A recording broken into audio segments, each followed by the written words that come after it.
In this section, we're going to make our level a little bit more interesting by putting in some hazards. Let's get on with that. Firstly, I'm going to close this folder here for blocks because we're finished with our blocks. I'm going to click on hazards and instantiate in a soaring platform, sorry. Let's get that. And it appears up there, look at 0.0, along with a whole bunch of other things. So I'm going to need to press Alt and click and drag it down here. Now, what I want to do, I want to start with Alt is what I want. I wasn't pressing Alt. I want to start with an upside down soaring platform at the head height of the player. So I'm going to have to bring down my robot.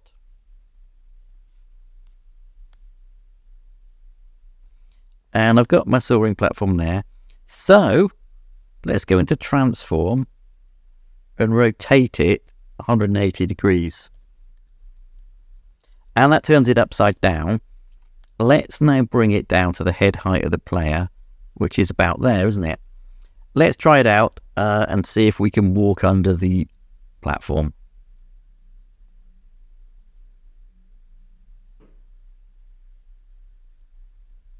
I can, and I take an awful lot of damage. So as well as being able to walk under it, what I need to realise here as the player is that I can jump over the top of it.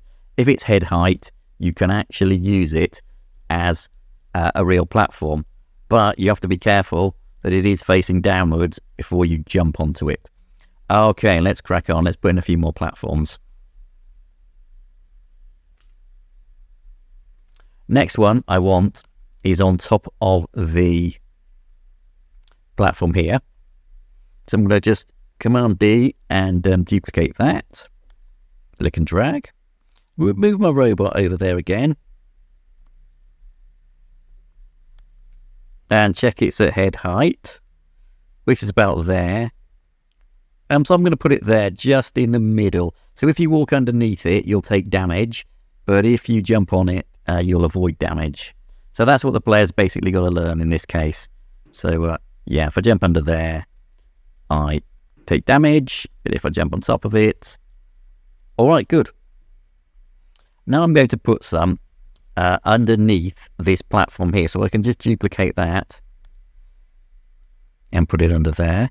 Zoom in just to make sure it's correctly positioned.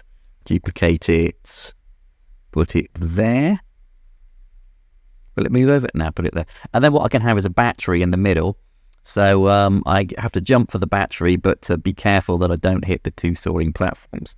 Okay, let's put a few more in. What I'm going to do now, I'm going to instantiate in a new one.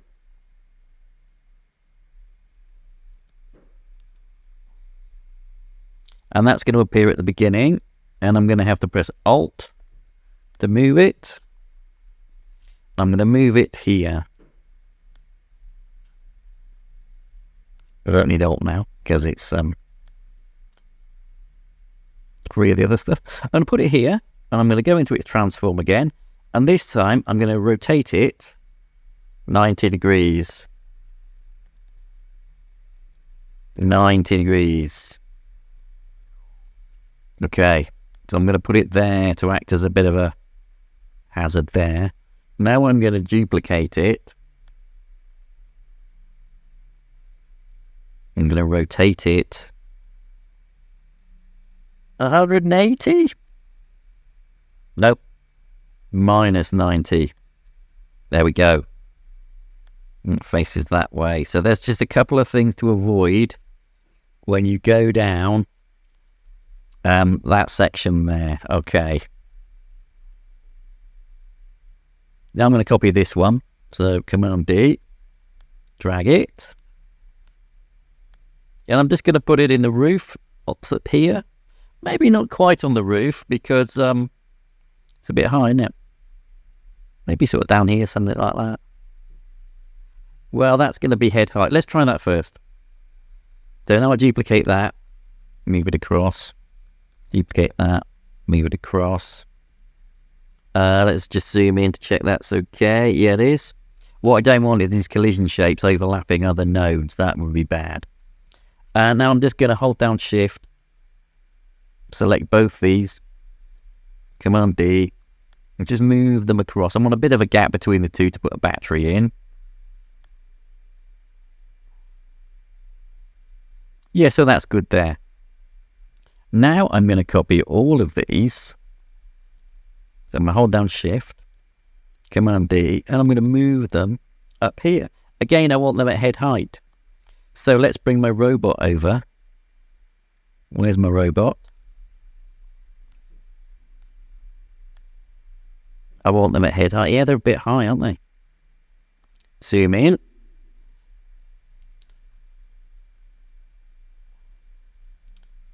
Hold down Shift and select them all. Zoom in. Oh, I've got the robot selected. Okay, do it again. Hold down Shift.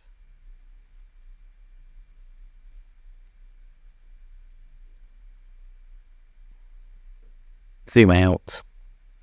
Click and drag. Bring it down to head height. Can I get underneath there? Let's try it.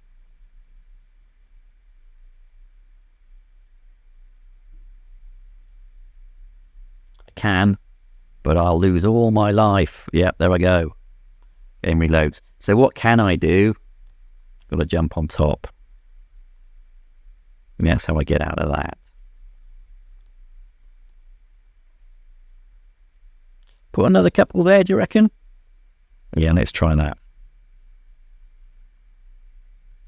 So click off.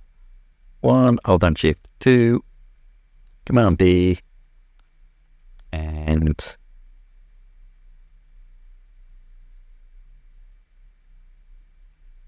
put them there. Try it.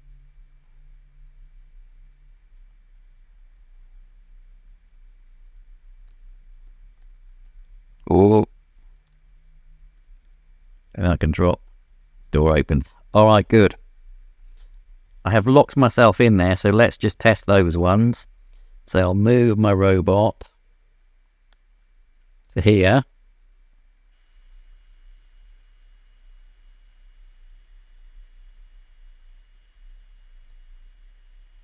So these ones here look a bit harmless at the moment, but of course we're going to have enemies as well. So what I want these to do is add an extra layer of danger and make the player think about where the player jumps the enemies. Okay, because if we've got robots coming up and down, we have to jump them, but we don't want to jump them and do a load of damage. So that's what I'm thinking there. All right, that completes our section on hazards. Oh, I don't know, should I put some there? Should we put some hazards here to act as platforms? Let's do that.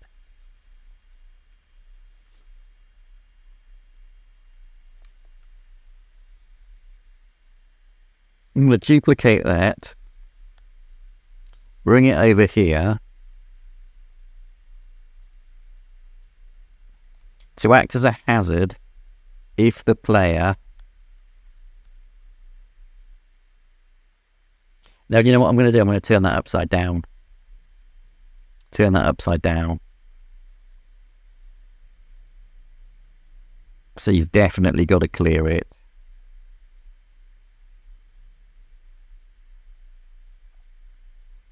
So I'm going to rotate it back to 0.